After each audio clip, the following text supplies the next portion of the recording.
Good evening. Welcome. It's wonderful to be on Gino's spot.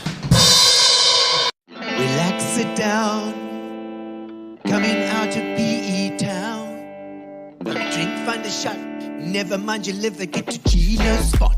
Gino Spot! Get to Gino's spot. Gino Spot! Have a laugh, have a giggle, and exercise your middle. Have a Gino shot. Gino Shot! Get to Gino's spot. Gino Spot! Get to Gino's spot. Gino Spot! Have a laugh, have a giggle, and exercise your middle. Get to Gino's spot. Gino Spot! Welcome to Gino's Spot, ladies and gentlemen, on this Tuesday, the 27th of December. A fantastic time for family, getting to see everybody again after a year of hard work.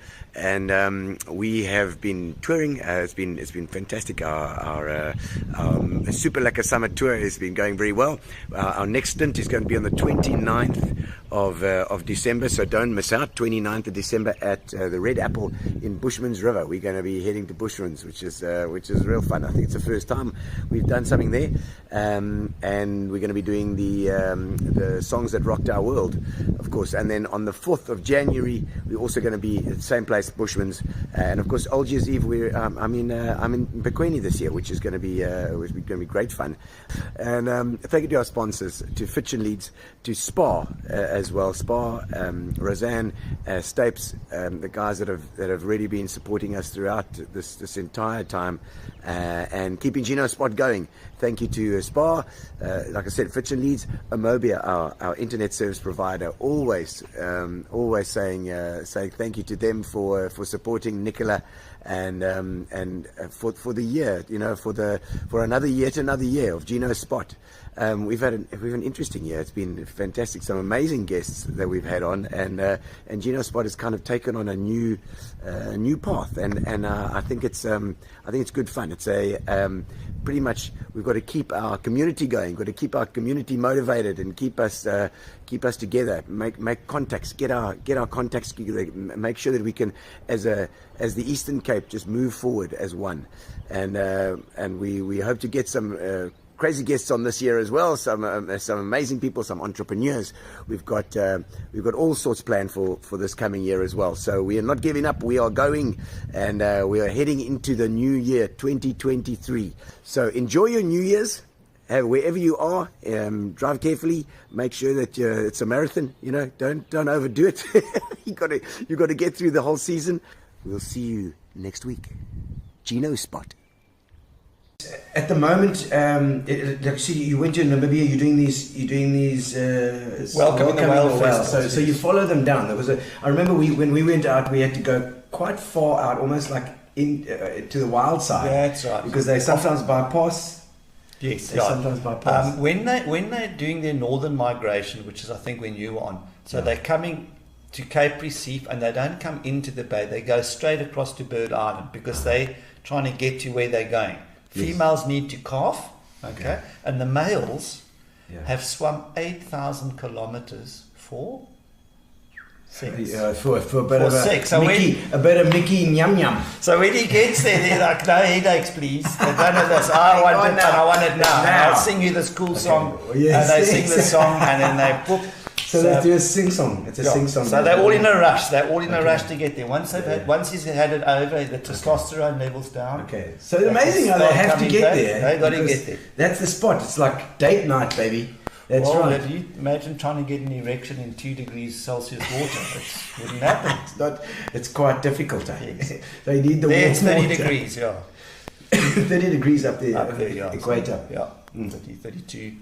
So okay, and then they calf up there as well. They calf there, and then very interesting, that the female, she breastfeeds. Okay. Like we monitor the ones besides the humpbacks in Algarve. We've got the southern right whale, which was the right whale to hunt because it's very big. Lots of these baleen plates in the mouth, which was like the plastic in the old days. Lots of fat. They used to melt the fat down to lubricate machinery, to light street lamps, to make all sorts of stuff. We don't know about Vaseline. So they come in and they've moved away from koche. There's a lot of noise at Kuche from the generators on the ships. Okay. So it seems the whales have all moved off to Sunday's River. Oh. And we're monitoring this year for 81 days. Wow. Yeah, and when that calf gets to about 8 meters, it's ready to do the journey back.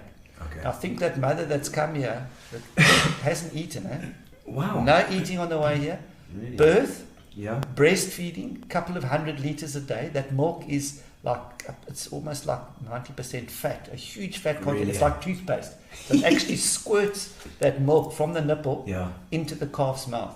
Yo. And this calf Through the water. Through the water. So that's like. The calf puts its tongue in like a U shape like Yeah, that, yeah. and then the female pushes the nipple into there from the mammary gland, and then it squirts that very, very thick. Oh, they're trying to swim and oh my god! And it's then like- they just keep quiet and they don't talk. do they just lie in the same spot or do Yeah, they? it or comes do they just underneath them. Yeah, the whale just go slowly. a little bit off the shore where there's Yeah. not too much movement, so they Okay. don't have to expend energy. Yes. And they don't talk to each other. Oh really? You know why? Because danger, because of the Yes. calves, I suppose. Killer whales. So if killer whales pick up mother calf Yeah. talking, they'll be in and poof, kill the calf. All they eat is the tongue. Oh, But in that shallow water, it's very difficult for a killer whale to actually attack Okay, from underneath. because it's quite shallow, and, Yes. and the calf can like avoid it. And if you get slapped by a female whale, and the killer whale gets a smack to the head. And Really? Over. I know. they can do that. No, so- yeah, they can. And they can aim it. Yeah. The tail, what? Yeah. Oh, my Even soul. they got you. Otherwise, they wouldn't be alive. you know. Yeah, for sure. My sweet William and myself, we're very naughty. So I'm not even going to talk about restaurants and bathrooms and... You know. Gary's got some questions. What the most embarrassing thing you've ever worn? I don't know. It might be that flippin' that duo dildo that you had. Listen, no, I've worn many more So once I was also invited to... I don't know why did I go in a kilt. What's in the dildo? Yeah, it was the same thing from those naughty bloody boys that were in my luncheon club. So I went, and what was it? And I remember I wore a kilt. And under my kilt I had the two-sided penis. Also tied underneath. Kept it over. Then I remember we were sitting outside, and I made sure that I was sitting like this. And then the big dong was hanging down. And everybody was like looking at me. Now, I've worn some very strange things in my life. I mean, whoa, very strange. Sure. I Lots. And I've worn some strange stuff, but I think you've got me beat. Yeah, no, but that's not. I'm just even trying to think. I mean, those. You see, you said you like dress-up parties. Yeah, I do remember that Tracy, the one that lives in Bath that I told you about. Yes. So we had a farewell for her, the girls, at our house. And the final dress-up, I dressed up about 7 different outfits that night and been 7 different people. All right. And the final was my farewell to my Tracy.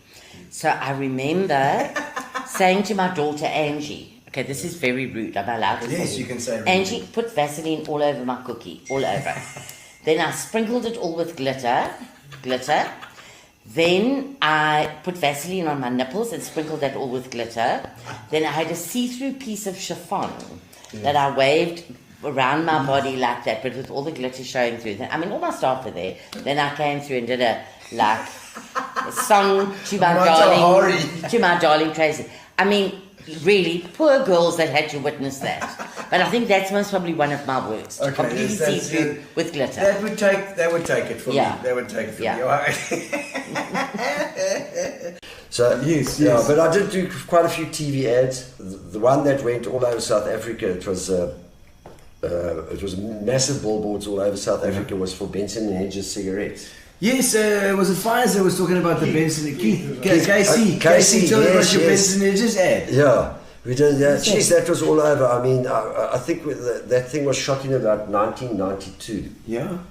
And when I went to London, I took a whole group of guys to London when I was in the flooring industry with Van Dyke Carpets, and there was a guy called Leon Dirksen. Yeah. That came with us. So we took all our retailers as suppliers. Yeah. We took them to London, and this Leon Dirksen, beautiful man from the Free State. I don't think he'd ever left Bloemfontein before. He arrived in London in the middle of January with 2 t-shirts, kind of scenario. And he was about 3 times myself. He played prop for Free State. Yeah, those are the guys. Yeah, so anyway, he got there and he was bitterly cold. So I gave him my overcoat, you know. I was slightly out, I weighed about 10 kilos more than I do now. Yeah. But still, the thing only fitted into here. So we got to London and we now sitting down in the restaurant, and he's never been anywhere in his life. He's like this. Wat gaan Yeah, speaking delicious English.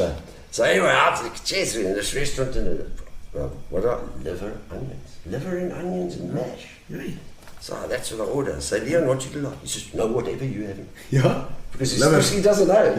Okay, come on, live. Yeah, so we sit down, we have this liver and onions, and there's a sugar bowl. There's all sugar bowls. Remember, you should get the wimpy with the spout there. And yes, sugar, yeah. So Leon says, soek 'n bietjie sout. So I give him the sugar bowl. He throws it on. Oh my God. So anyway, to get back to the Benson Hedges, he eventually got transferred from Bloemfontein to Durban, which is the Van Dyke head office. Yeah. And he phones me one day. He says, hey, Goff. Goff, yes, Goff. I said, yes, that's 2 F's. Huh? Yes. I said, hey, Goff. He says, I just drove over you. I said, what you talking about?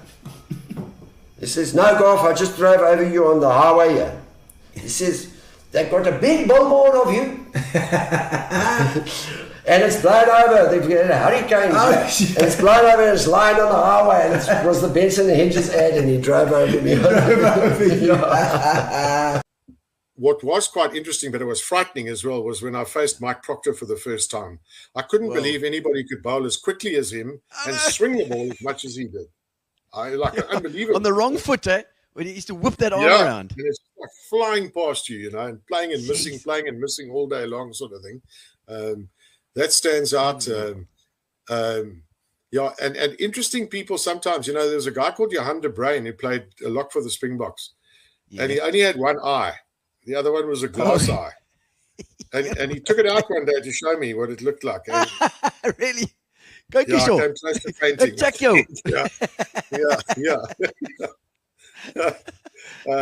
But there were interesting people, you know, that one interesting person that I played cricket against. Oh, my goodness, Tomo. Tomo saying, how's it? Me and Martin Neft, Did you swim across the boot? Yeah, you know, we had those floods in 68. Yes. And then 81. Yes, 81. Yes. I remember. In 1981, Martin Neft is a guy that gets up very early in the morning. Yeah. He was knocking on my door in 7th Avenue, and he was down the road. He said, we've got to go now. There's a flood on the go, you know. Now, if you remember the flood in 81, I mean, you were still very young then. Yes. But I remember walking into I was in Villiers Road at the time, and I walked up the passage into water, and I thought, yes, I've never seen water here. Yeah. And we got the day of school. Going down First Avenue, Newton Park there, and yes. Yeah, Neft said, we got to swim at the boot. We went. We couldn't go down Brickmaker's Kloof because it had collapsed. You know, it was a nightmare. And the boot was going. There was a huge current coming down, and there were motor cars and trees and all sorts of things coming down. You know, Neft, we can't do this. You know, this is crazy. Now we must swim to the tunnel because the water was lapping the crossbar. That's how deep it was. You know? But it was flowing. Never again. I mean, okay, so you swam it, but you made it. No, we didn't get there. No, we didn't. We tried to go back. No, it was hectic, man. I mean, honestly, it was a stupid thing to do. A life or death experience. Yeah, definitely. Oh, my word. The biggest challenge facing you right now? I would think right now it's, obviously COVID. Yeah. And also your age. Yeah. Where are you in your life? Yes. Because now for the first time you're starting to think, there's things. What's your age at the moment? 62. 62 now? Yeah. Okay. Things that you'd like to do. Yes. What's important, I suppose. Yeah, and those things change. It's quite dramatic. I've kept quite a lot of notes that I've written through my life. Okay. And I remember when I was like 18, driving Lucerne trucks, and this guy next to my dad's mate said, where do you want to be when you're 40? Yeah. I remember telling him I want to be retired at 40, like a hole in my head. I remember all those things. Yeah. You know, and you've gone back, and I suppose the important things change. Yeah. And I think probably this age in your life, they actually change quite dramatically. Yes. What is important and what isn't. Yeah. You know, and the one thing I really want to say tonight, I remember saying, I'll never come and live in the Eastern Cape. And I've been in PE for 35 years, or whatever it is. Yes. This town has been so good to me. Really, it has been, I've been truly blessed with the most incredible people who've worked for me, friends and what have you. Yeah. And I think PE can do that. It's small enough to be that. Yes. It's like that. East London's a farming town. PE is also small enough to have those connections. It's so easy to live here. Yeah. Anyway, the story that him and Fires are going on and on about Yes. was the... Philip, I'm going to take this off so I can't hear you. Yeah. But it was the story of when the Zimbabwe railways put together a new ticketing system. Okay. And they computerized their ticketing system. Yes. You see. So on this particular day, this guy arrives at the ticket office and he says, I want a ticket for Mombasa. Okay. And the guy sitting at this computer says, Sir, we have got a new system here. When I punch on this system, later on, your ticket gonna jump out, just like that. Okay? I want a ticket for Mombasa. Okay? Mombasa, enter. Yeah. He said, you want the bedding? He said, no, don't worry about the bedding. We've got the blankets. We've got the sleeping bags. Okay. No bedding. Enter. He said, you want a meal ticket? He said, no, we've got the nachos, we've got the bananas. No meal ticket needed. No meal ticket. Enter. He said, sir, watch this now. I'm going to push F2. Your ticket going to jump out. F2 on the screen, error. Oh dear. Oh. Let us start again. Good morning. Good morning. Oh dear. Okay. I want a ticket for Mombasa. Mombasa, enter. He said, bedding? No, I told you. We've got the blankets. We've got the sleeping bag. No bedding. Enter. Meal ticket? Okay, maybe, because I've eaten the nachos and the bananas while you were messing around. Yeah. You want no, don't worry about the meal ticket. No meal ticket. Okay. Enter. F2.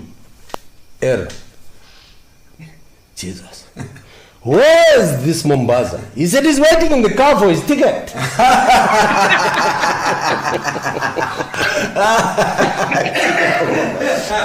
Oh dear. Oh, classic. Our team was very fit. I mean, we practice every day. Yeah. I mean, every day, and that helped us. And for the love of it, Donnie, it was not like you were getting lots of money. I mean, you never... Money. You didn't never get money. We got an orange, half a piece of orange.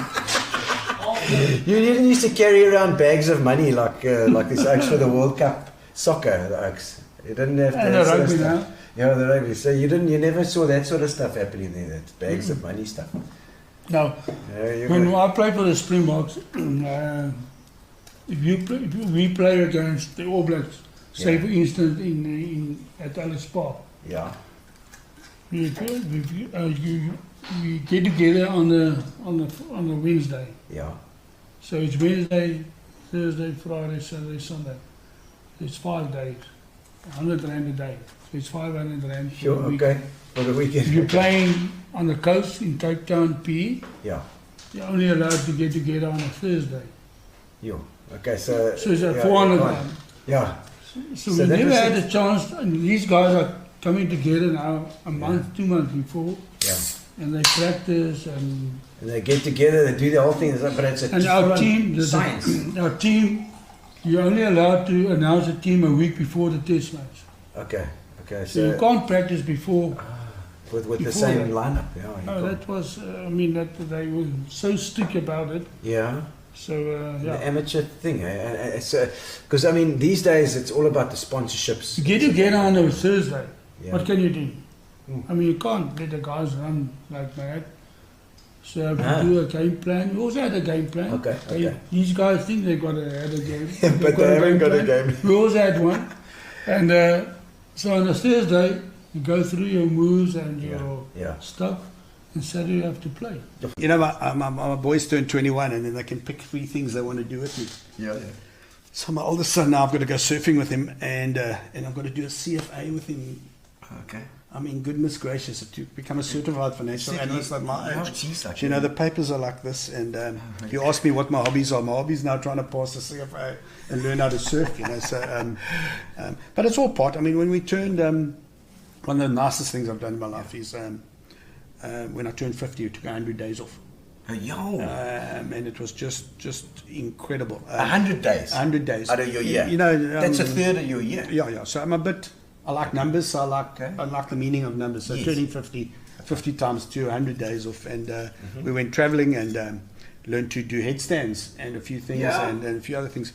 But the best thing I did was, wake up at Little Warmer Golf Course and walk to Seattle and just hang around the coffee shops and for an hour or two and coming back home and having absolutely nothing to do. I love it. And I didn't do it because I'm lazy or didn't want to go back to work. I did it so that we could, I can work till I'm 75, 80. Because I love what I do, you know. So you decided to have just take a specific break. Specific break. And I'm going to do it again. I'll do it next year again when I turn 55. And then I don't think I'm going to wait 5 years at a time. I might go every 2 or 3 years. But at the last day of the 100 days, I learned to do a bit of yoga and do headstands. And in Bali, we did 100 days. I did 100 days headstand, 100 seconds on the head, next to a surfboard. I've got a beautiful headstand, so that's my new party trick. I can do a headstand. Okay. So Nice. that's all nice. Yeah. Our little building was built in 1868. That's 1868. unbelievable. And this side came up was 1869, but that side was the oldest at 1858. Wow. I think it's one of the very first ones in Southend. Yo. And this one on the right, who's a youngster called Jamie now owns it. His folks bought it, and he does bicycle repairs. Oh, he's a nice youngster, but he's bloody cocky, but he's a nice youngster otherwise. Lovely youngster, but Jamie, cocky, that's how youngsters are. Yeah. His mom as well, and your mum and dad are watching, I'm sure. Okay, excellent. And she, just a bit of a long story. Yeah, Too long? Go for it. Yeah, I like it. And there's a woman staying, I won't mention her name, but she... This is before you bought it? Yes, Okay, before she bought. And she was renting from her brother. And she gave me a hard time about the noise, and she gave me a hard time. Okay. And I found out from Gary, who owns this little triangle petrol station over the road, that the brother wanted to move to Cape Town. Okay. So he was keen to sell. So I negotiated with him without her knowing. Oh. And I had great delight in telling her I'm the new owner out. Out she went. So that was the history of that. I fixed it up and we sold that to Jamie's folks, Tanya and Franz Lutz. They're well known in St. Francis area. Okay, all right. And the other side was... I think that's what he's talking about. That's the one he's Oh, sorry, side. My boy. I thought you were talking about that. Oh, that side. Oh, no, he's like his father. He's we want to hear the cock story on the other side. The other side was a place of ill repute. Oh, yes. It was a Chinese brothel. And they came straight from the paddy fields. Straight from the paddy fields into that place. Into that spot. And then it was up for sale. And they had it was raining, so they had the auction in my place. And I was quite keen to buy it then. Okay. But the Chinese mafia and all those, they bid, and I wasn't going to get involved there. Okay. So they bought it. And the guy that bought it, he was actually Taiwanese. Okay. He bought it. His name was Elephant. It was quite funny. You negotiate with a guy called Elephant. Doesn't sound right anyway. See, Mr. Elephant. But out of the blue, one day he phoned me when we've had all this trouble in the country, and he said, no, he's going off back to Taiwan. Okay. And he said, hello, I said, Tim, do you want to go back to... Do you want to buy my place? Okay. And so he negotiated, so I bought it. And so I went to my wife and I said, I've got good news and I've got bad news. I said, the good news, my darling, is that I bought a pub. But I bought a brothel, I beg your pardon. I bought a brothel. But the good news is I'm getting rid of the Chinese girls. So she said, thank you, my darling. I said, the bad news is I was going to bring Ukrainian girls in. That was before the trouble in Ukraine. So it was funny then, it's not funny now. I get called 3 years ago. Sunday afternoon, Helen Vale. Yeah. Right? Okay. I'm telling you, we're talking gangster paradise now. Okay. There's a monkey trapped in a tree in a schoolyard. Let me tell you, you have no idea. Drugs and alcohol really make them go wild. So these guys are tossing rocks at the monkey. But you've got people standing on one side of the tree, people standing on the other side of the tree. And the rocks are going, bricks and rocks are going left and right, over the top. They're really hitting. And of course, when someone gets hit on that side, then they, instead of throwing the rocks at the monkey, they start throwing rocks at each other. Now imagine this, You've got hundreds of drunk people. Literally, there's thousands of people there. The whole There's a jaw happening. Everyone's there. Everyone in the whole of Helenvale's there. The cops are there. The riot units there. The animal anti-cruelty leagues there. Everybody's there. Right? Oh, my word. And the monkey in the middle of this. And the monkey sitting in the top of the tree. There's no hope for catching him, etc., etc. It's just there's only one way the monkey's got to go, but he needs to go so he doesn't get mauled and injured, because they really do. If they get a hold of it, they maul them. Okay. Anyway, so the monkey's sitting on the top of the tree. So I take my trusty silence .22 out against my chest. Now I've got to go. And listen, the police actually have to clear the way, because they are going ballistic. There's just no control on them. They're almost uncontrolled. And the stones are flying and the bottles are flying, and it's just going wilder and wilder. So I get my way through the crowd with the police's help. Now I get into the school grounds. First you got to lock the gate, go in. Now when I start walking, I just hear this chanting behind me. Sniper, sniper, sniper. Sniper. So the whole lot are just chanting. Sniper. Sniper. Sniper. So now I get into the school grounds. They must know, hey, this is not something I get paid for. This is I've got to do a favour. Animal Anti-Cruelty League said this animal's going to be badly injured. You need to do what's got to be done here. Okay. Get inside. So the kind lady from Animal Anti-Cruelty League comes and says, Arnold, these kids see so much violence.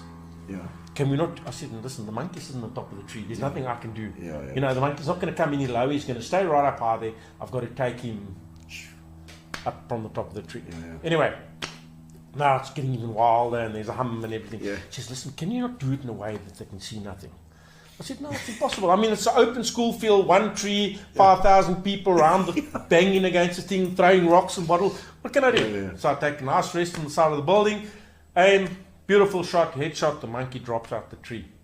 Hits the ground, but as it starts falling, you just hear this crowd chanting, skid on dat sy kop, bars, skid on dat sy kop. The whole lot of them are chanting. These little children are all chanting it. Obviously, the way they brought up in the game. It was frightening. It was a frightening indictment on the area and the people, and you have to have sympathy in that kind of environment. I mean, how did those children get brought up? And that's what they're all saying.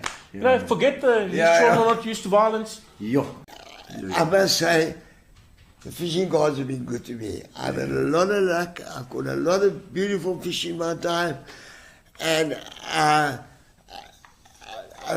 I'm born under the Pisces side. The two fish as well. So maybe that's something to do with it. And the twin, eh? Yeah. The twin as well. The worst weather you've ever encountered? Coming back from Bird Island, 7 hours in a easterly that was coming more over the boat, and we were going more through waves and going over them. 7 hours to do 32 sea miles. Wow. I mean, that must be a bit scary then. I mean, no, it's scary. I'll tell you something. When you come to St. Croix, you get behind the lee of the island, but the wind is screaming 14 knots. And I don't know if you've ever seen this harbour, bay, what it looks like in the sun. No, it's heavy. It's heavy. And this size here is that size there. No, it comes from you like that, and you got to go over the top, and as you go down, and then wave pushes you back, and then you go over the top, and you're making so slow headway. And then you eventually get behind St. Croix, and everybody takes a man. But when you go into the big seas, nobody's chatting, nobody's laughing, everybody's just checking around. What's coming?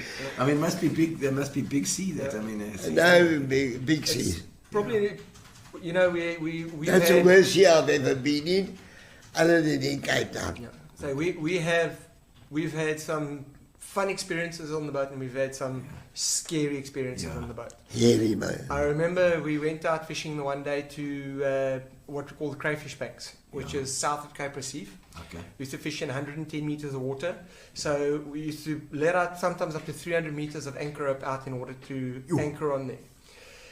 So this particular day, you never really know how strong the current is until you've put hook down. Okay. Put the hook down, boat settled with quick speed, and we knew, hang on, this current is going. Running that day. And we caught fish. Came time to go home. We caught a fair amount of fish. We used to use what they call a buoy, with a ring around the rope. What happens is you ride against the rope. That buoy is pushed back by the water, and that actually lifts the anchor up for you. It saves you having to pull by hand. Where you use 2 or 3 guys to pull. Once it's on the water, one guy pulls it in. It's so much easier. 5. So this particular day, the anchor got stuck, and it didn't want to come out. And I remember it on Sea Princess. We had 2 Yamaha 150s on the back. We got to a stage where my dad was flat out. And the buoy went down, down, down, down, down, down, and we weren't going anywhere. And Mike van Vuren was actually on the boat with us that day. And the sea was also big as well. And now the rope is attached to the front of the boat. So as you come up, that rope will want to pull the nose over. So you've got to be careful for that. So we released a little bit of pressure, pulled back a bit. Eventually the buoy came up. Second attempt, my dad says, pull it around where you used to have a cleat on the back of the boat, put it around there. So we're pulling from the back of the boat rather than the front of the boat. Less chance of being pulled over. Second time it happened, went even further, harder, pulled back. The boat started pulling back. The motors are actually being pulled under the water. Doing like that. Water running on the deck. And by now, there's an extreme amount of worry, and people know this is the a serious water on the deck. situation. So my dad said to Fires at the time, he said, Fires, grab a knife. If it doesn't come off this time, cut. Hold and cut. We're going to jump, but hold on, don't go overboard. And we pulled it, and it was, we were, any moment we thought, okay, we're going to have to cut the throat. Because you can imagine if you flat out with 2 big 150s, and all of a sudden you release the pressure, that boat jumps, it flies. And we thought any moment now we're going to have to cut. Next thing, you felt the arse lift up, and the ankle line came loose. But it's probably one of the most scary. We battled for almost an hour to get that angle lift that day. It's something that makes you respect the sea even more. Oh, we had some light scares, eh? We had some light scares. I mean, light scares? The floodlights. Right. Yeah, that is always. We were always on the edge with always on the edge. And the Warriors played not so long ago. They played the Free State team. They changed their names a bit. Okay. They were called the Eagles then. And we needed to win that game to get through to the final, which meant we would go to India to play in the Champions League. So it was big. Okay. And the lights went out. Oh, man. David Callahan walked past the front of the president's suite. Said, Dave, your light's on fire, it's smoking. Callahan's a bit of a prankster, eh? So I didn't ignored him a little bit, but I looked in there, the smoke was coming out. Oh, yes. So we got all of our maintenance electrician. We always have people on site. And he was on the other side of the duck pond. I'm going to get across the way. Then my late brother-in-law, Trevor Beagleby, happened to be our guest in the president's suite, and he's an electrician. So Trevor, you better come and look. They came and looked, shone a torch in. And as that had happened, the maintenance guy, our electrician, arrived. So Trevor said, give me your clippers. I need to cut this thing out. I said, how can you cut a wire when the bloody thing's on fire? I mean, it doesn't make sense. Cut a long story short, he cut a part out. I don't know what the part was. Bypassed it, and the lights came back on. Oh, my soul. And in fact, that part he cut out was taken by one of our suite owners, Philip Putziger. Yes. Put in a frame and put it in his suite. Did he? We also had that same test series against Australia where Colin Eager was the manager. Yes. And Colin Eager was a particular old guy. He was an umpire, an ex-umpire. And he would the first day of the test match, we got out. You got to take the cover off 3 hours before the start of play. Yeah. No, not shorter or longer than that. Okay. And we got it about 10 minutes late. You know, you're relying on public transport, doesn't always work perfectly. Yeah. And Colin Eagle was there and he saw we taking the cover off late and thought we were trying to give South Africa an unfair advantage. So he was a bit of a thorn in our flesh there. So he therefore made a habit every day of coming there and snooping around at 6 o'clock in the morning to see us taking our cover off. So on the Saturday, the game starts on the Thursday, Friday, Saturday. It's a good test match. Yeah. And it starts raining at about 10, 11. And I sort of think in the back of my mind, we know we put covers on for years. We practiced it. We put covers on. We watered the covers to see they don't leak. Yeah. I think we should be okay. So I get to the ground the next morning at about 6 o'clock, which was sort of my habit to get to the ground early during a test match. And Andrew McLean walks off the field, Percy, as we all know. Yeah. And he was ashen-faced. He really was. I said, Percy, what's going on with you? He said, Dave, I can't tell you, but you got to get around the corner before I tell you. I had a hunch last night at about 11:30 that the covers were leaking. I mean, he had no indication, so he went and walked on the covers and there he felt a squelch on the pitch. So you don't, I mean, to take the cover off and work on a pitch during a test match is just not done. But a bit of a rock and a hard place. Yeah. So they pulled the covers off and there it was, a water patch just on the length. So Mr. Norman Gerber stayed on the premises. He was a MacGyver. He just can do anything. And a guy called Dave Atherton, who's also a MacGyver. Yeah. They then cut 2 44-gallon drums together, apart, soldered elements, heating elements into there, and they heated this pitch back to dryness. And normally you'd think it would leave a watermark, but it didn't. Cover back on. To this day, Colin Eager, I wouldn't think he's still alive. Yeah. Colin Eager doesn't know. And only now the Gino Spot audience knows. Yeah, there you go. And the most nervous that you've ever been? Nervous. Let me think. Probably when a cobra, I was doing my first demo with a cobra, and you know, you've got the famous trick where you swing your foot to make it stand up to it, because they concentrate on movement, and then what you do is move your foot away and it strikes. And it looks pretty nifty. And I did that and it struck and hit my foot. And it hit me on the foot like that. And then for the rest of the talk, which was an hour, I was like, as it touched me. I feel I've got a prick there, but is it a thorn? Is it a nail? And you get paranoid, but you don't want to tell the people. Yes, of course. Calm it's fine. You do worry. Your toes all of a sudden go like this inside your shoes. You worry. But yes, that's what I say. I was pretty nervous then. Yeah, very nervous at that type of stuff. Yeah. I suppose it makes it go. It's a neurotoxin, so it stops your breathing and all that stuff. Really? And then whilst you're talking, you're going, "Am I breathing? How's my breathing?" You do worry a bit, you do. It's funny. It's funny now. It's funny now. Funny now. I won't do that again. Oh my word.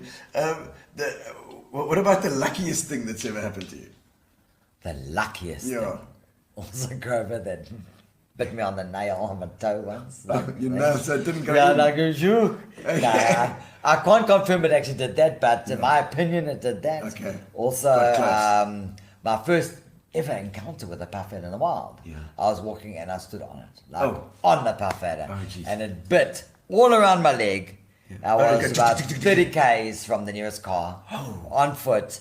It bit all around my leg, but never touched my leg. I sat there afterwards and I said, I know the books are saying that a parrot bite is painful afterwards. I'm feeling no pain. So what is happening? And the parrot is still laying there looking at me and I'm like amazed. I think that was luck. Nothing happened. And I was that was pretty amazing. It didn't have teeth. And I had a Rockies on. You know those old Rocky slip-slops? And on his back like that, and he just came up like that, and literally 4 or 5 strikes and no hits, nothing, just missed me. But okay, what's something particularly spontaneous or irresponsible that you've ever done? Irresponsible. I mean, I can take you back to something. But it takes a while. No, bring it on. when you talk about irresponsible, this was irresponsible. So I was telling you about our development we did at Pekinwood Golf Estate. Yes, okay. So we got invited to Malaysia by our Malaysian partners to go to the World Cup of Golf. And it was the first time that Tiger Woods had ever gone to Asia. So we got a group of people together. I was one of the directors. I was director of sales then. And our two two partners, not partners, my two bosses, they flew with us. And we took a whole lot of investors that had invested at Pekinwood over to the World Cup, and we were there for a whole week.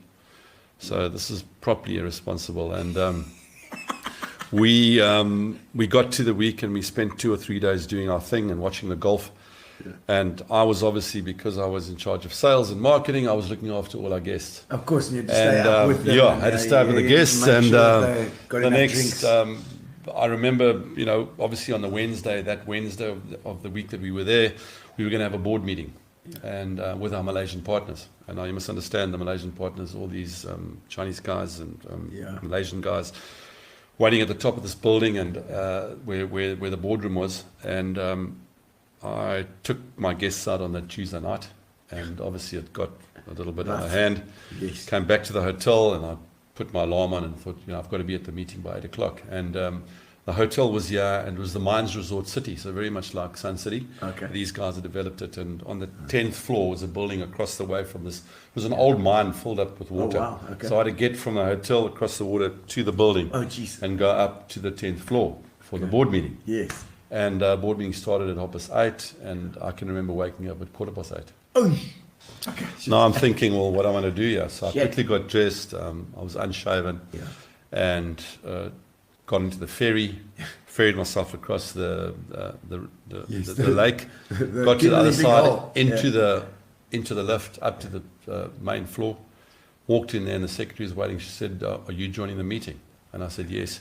And I had my pack of stuff that I do, my presentation that I was going to do. And the worst part was I walked in, and as they opened the door to let me in, there were these 6 or 7 our Malaysian partners sitting with jacket and tie on. My boss and my MD sitting with our chairman and our MD sitting with a jacket and tie. And I had a pair of chinos and a golf shirt on because they had told me prior to that it was going to be very casual. And as I walked in there, I looked at this and thought, oh my heavens, what are we going to do? So I talk about irresponsible. And as I sat down, my MD looked at me and he said, well, seeing that you've arrived late, can you do your presentation? Cheapest. Tell you what. And Gino, doesn't say anything. It's no proof. Gino, don't forget to ask Barton about the little escapade with Ernie Els at the airport. Yes, please. Yeah, we're going to be until midnight, I see. But Gary's already gone to sleep at the back here. But anyway, Ernie Els, let me just tell you something. I stayed with Gavin in Cape Town. I took a little car up for Sid Lipstream, my mate. A little Mazda Mitch something. It took me like 4 days to get there. It was farting and spluttering, bloody smoke all over the place. And second-hand. I took the car and I was supposed to bring the smart Mercedes back to PE. Anyway, the Mercedes wasn't ready. And I stayed with Gavin the night. And then I said, Gav, I've got to take this little dinky toy back to PE. Tomorrow. So he said, oh, lekker Marty, don't you want to stop over in Somerset West? We're having a Adidas golf day there. Don't you want to stop? Ernie Els is going to be there. I'm picking him up at the airport tomorrow morning and so on. So stop there. I said, no, lekker, I'll do that. Brrr, phone rings. 20 to 9. Ernie's landing at 9 in Cape Town. He says, Nefty, we're in trouble. I need your help, boy. Now, what now, Gav? He says, look, I cannot get to the airport to pick Ernie up. Can you please go and pick him up? So I said, Gavin, this little dinky toy. Are you like crazy? The man is 6'6". So luckily I know Ernie because I looked after him for Adidas at Fancourt for a whole week. You know, when he joined up with Adidas, he was there for American TV shoots and all sorts of shooting thing. Anyway, so I luckily I knew Ernie. So Gav says, Marty, you've got to get to the airport. You know, this is going to be more embarrassing if you don't get there. So I stop at the airport, jump out the car, and here comes a cop. Hey, you kan hier parkie, meneer. So I said, nee, kom vir Ernie Els hou. En daai klein karretjie, meneer, jy praat kak. So I said, nee, ek gaan jou skryf. So I said, okay, dan moet jy maar skryf, broer, maar ek moet hier in. Here, and I run in there. I'll go to Avis, I'll go to Budget, I'll go to all the car company herds. I'm looking for a Mercedes or something, hell, this is only else, you know. And I don't know what I'm going to do with the little car. I'll just leave it there. They must scrap it or do something. I don't know. I'll tell Sid how it worked in the end. Anyway, it's too late. So I just, here comes Ernie. Hello Ernie, hoe gaan het? Hello Nifty, hoe gaan het? Lekker. So we say hello, I say Ernie, so I'm feeling a bit embarrassed now. But, you know, it's set of circumstances. I stayed with Gavin last night. He asked me to come and pick you up. Gavin's car. Oh, Nifty, wat worry jy? Ek sê, die karretjie is so klein, God, ek weet nie, hoe gaan ek jou in die kar kry? Ek worry nie eers oor jou, hierdie groot stokke nie. Here, die had bag like this. Anyway, and now everybody's running with Ernie. They want signatures and things. So I'm saying to myself, how do I pick this Ernie else up in this little midget car? So there's about 14, 15 people, so I drive around like that and I come back. Now there's 7 people, so I drive around and I come back. 3 people left, so I think not too bad now. Now I'm trying to get this bag into the car. There's Ernie else's bloody bag. Yes, and I'm trying this way and that way and this way and the boot open and everything. Anyway, eventually I get the bag in. I leave the boot open and I take my belt off and I tie the bloody bag. Ernie gets in with his knees on the dashboard. Yes. He's sitting there, but he's like a tall. I'm now sitting down here. So off we go. He says, oh, Marty, hoe gaan het? No, lekker Ernie, but I'm sorry about it. What are you worrying about? Yeah. My Japanese taxi driver in bloody Tokyo or wherever, he comes and fetches me in the same little car. Right. So, you know, it's lekker, no problem. Anyway, we get there. Now there's also a heap of people. So I say, Ernie, get out here and walk down. Sorry, I can't drop you off in front of them, you know. I've got respect for him, you see. and I've got respect for us as a brand, you know. So I just want to... Anyway, wasn't a problem. I maybe overreacted. Yes. Ernie goes in. I drive off back to PE. It takes me 4 days to get back to PE, but it was lekker. Now, I go with Gustav to the British Open, Kent. And I say to Gustav, let's go and watch our Ernie warming up here, you know. So I stand there. They've got a Hessian fence. And I'm looking through the fence, saying, hey, he's nearly finished, Pussy, we'll say hello to him. Oh, lekker Dad, looking forward to it. Now Gustav is very excited. So Ernie comes walking along and say, Ernie, it's your Japanese taxi driver from Cape Town, boy.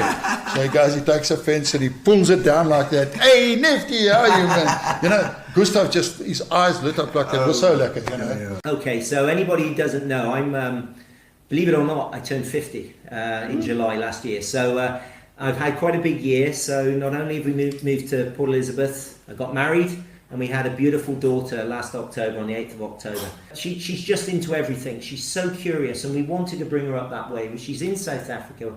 She is literally taken with us wherever we go. She loves people. So we're at the beach this day, and we've only taken her to the beach once or twice, but this day we put her down on the sand and off she went. And I thought, this looks really sort of cute. And I said to Danny, she looks like a turtle. She looks like a little turtle trying to get to the water. And the rest is history, because, as I said, I put the video up thinking, okay, a few people will watch it. That was almost sort of eight or 9 days ago. We're over 20 million views on this video. 20 million 20 million views. So I can spend hours and days writing all this wonderful historical content, trying to, you know, add to education. And I promise you, listen to this, Gino, my following, which was quite big on Facebook, was about 22,000. Yes. Since then, we've just passed today, in the last hour, 75,000 followers. Unbelievable. As a result of the little turtle video that you're going to see now, I'm sure. So. Let's have a look at the little turtle. Oh, my.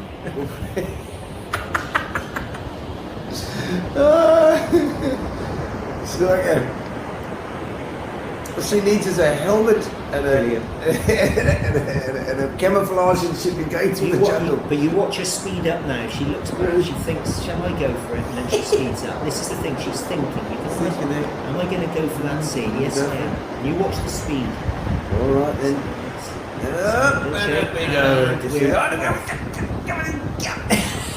You watch the sand spray in a minute. She's off. But she looks back for Dad's reassurance any minute now. She's just seeing where you are. No, she goes, off she goes, and then just chicken. And the cheeky smile. I don't know who she gets that from. I think probably her mum will say me. I don't know. But no, the funny thing was about that, we had such traction and everybody kept saying, I mean, millions of people were watching this, and we had thousands of people saying, where's part 2? What happened when the little turtle reached the sea? The problem was, when the little turtle reached the sea, I was in my Speedos holding it. And that, I'm afraid, I never thought me and my Speedos would be viewed by 8 million people, but that's what's happened as well. So. Well, thank you very much for watching. I hope you've enjoyed the show tonight. Next week we'll also have another recap, and because we're going to be doing our thing out there. So make sure you support if you're in Bushman's on the 29th of December, or if you're in Bushman's again on the 4th of January. We will be there doing our shows. So make sure you come and support if you see us out there. Thank you again to our sponsors, Spar, Fitch and Leeds, and of course our Amobia. A special thank you to our new sponsors for our show that have been supporting us live: Fitch and Leeds, Sovereign, and Hunters. Hunters been fantastic too. Sovereign, Gerald and the guys. We hope that you all have a great year ahead, and we'll see you next week, Tuesday. Relax, sit down. Coming out of PE town. Drink, find a shot. Never mind your liver. Get to Gino's spot. Gino Spot. Get to Gino's spot. Gino Spot. Have a laugh, have a giggle, and exercise your middle. Have a Gino shot.